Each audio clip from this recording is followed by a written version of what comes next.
trataremos el caso del inductor, es decir, un circuito con un generador de corriente alterna y una bobina con una autoinducción. En este circuito consideramos que tenemos una intensidad alterna producida por el generador. Intensidad es igual a I sub 0 coseno de omega t. En todos los circuitos que hagamos posteriormente en serie, la intensidad será ese valor que tendremos constante a lo largo del circuito. Se tratará de calcular cuál es la tensión en los bornes del inductor. Como tenemos tan solo un elemento y durante los conductores, a lo largo de los conductores, en estos circuitos ideales no se produce ninguna caída de tensión, toda esa caída de tensión se produce en el inductor, es decir, que la tensión que produce el generador es la que cae en el inductor. Esa tensión que cae es la inductancia por la derivada de la corriente respecto al tiempo, tal y como vimos en el tema anterior de inducción. Por tanto, si derivamos la expresión de la intensidad respecto del tiempo, vamos a tener que la caída de tensión en el inductor es igual a menos la inductancia por la frecuencia angular I sub 0 por el seno de omega t. Si recordamos nuestras relaciones trigonométricas, podemos ver que ese menos seno de omega t es igual al coseno de omega t más pi medios. Utilizando esta expresión podemos establecer que la corriente alterna en un circuito con un generador y un inductor se puede describir mediante la tensión VL, es decir, tensión en el inductor, como frecuencia angular por inductancia por I sub 0 por el coseno de omega t más pi medios.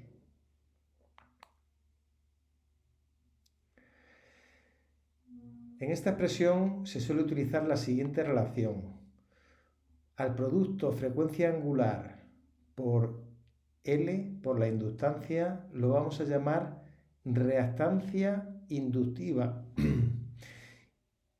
En el sistema internacional se mide en ohmios y esto juega el mismo papel que jugaría una resistencia en un resistor. Es decir, es el equivalente a la resistencia, de ahí el nombre de reactancia. De hecho, si multiplicamos XL, es decir, la reactancia inductiva, por la intensidad I sub 0, no estamos sino utilizando la ley de Ohm en este inductor, donde la reactancia reemplaza a la resistencia. Esto será lo que llamaremos la tensión máxima en el inductor, VL0. Y por tanto, este circuito se puede describir mediante estas dos expresiones, VL e I, la intensidad en el circuito, con sus valores máximos, ambas por el coseno de omega t, pero la tensión desfasada pi medios. Hagamos el siguiente ejercicio básico. Un circuito con un inductor de 10 milihenrios se alimenta con un generador de corriente eficaz de 1 amperio y 50 hercios. Se pide las expresiones de la intensidad y la tensión instantánea y su representación gráfica. Pues veamos primero cuáles son los parámetros. Como teníamos una frecuencia de 50 Hz, eso nos lleva a una frecuencia angular de 2 por 50 por pi, 314 radianes segundo.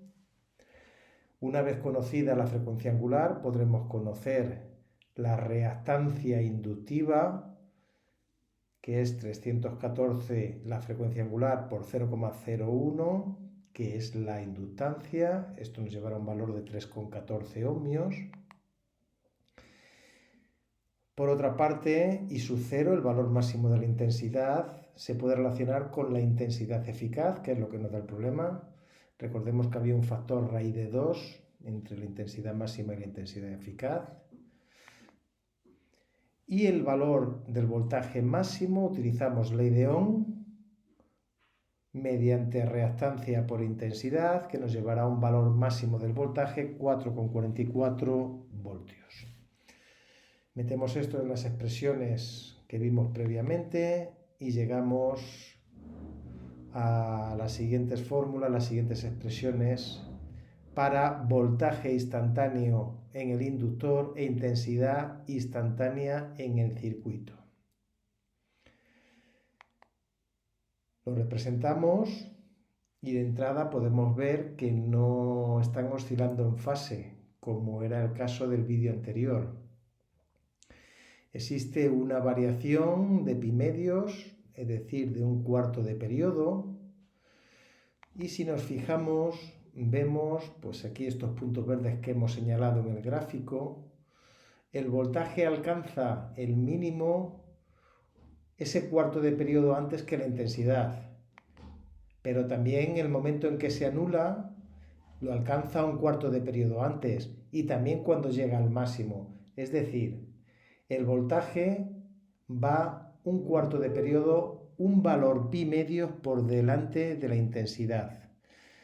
Existe un desfase de pi medios entre voltaje e intensidad, siendo el voltaje el que va por delante en el inductor.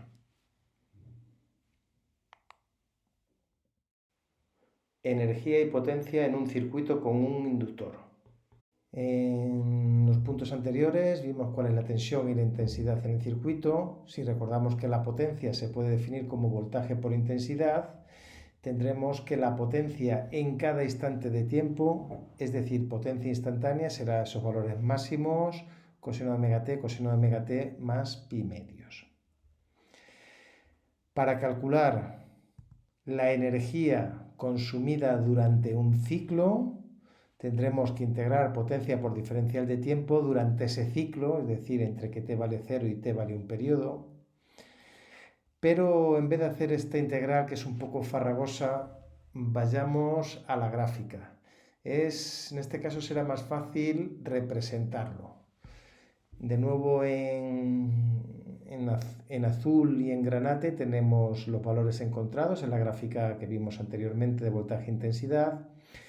Y se ha añadido la potencia sencillamente multiplicando voltaje por intensidad para cada instante. Lo primero que observamos es que, a diferencia del caso anterior del resistor, la potencia ahora sí adquiere valores negativos. Recordemos que antes era siempre positivo. De hecho, incluso el periodo de oscilación de la potencia es también la mitad que el del voltaje y la intensidad. Y lo que sucede es que cuando hago la integral a un periodo, en este caso estamos señalando un periodo de voltaje e intensidad o dos periodos de potencia, cuando hacemos la integral en todo este intervalo de tiempo, vemos que la suma total del área bajo la gráfica es cero. Tengo exactamente la misma energía por encima de cero que por debajo de cero. Es decir, la energía total consumida en el circuito será cero. Lo que sucede es que el generador está entregando energía al inductor y éste la está devolviendo. Este proceso se repite continuamente, entrega energía, devuelve energía, de tal forma que la energía neta entregada es cero. Por tanto, la potencia media en un circuito con un inductor, la potencia media consumida será cero.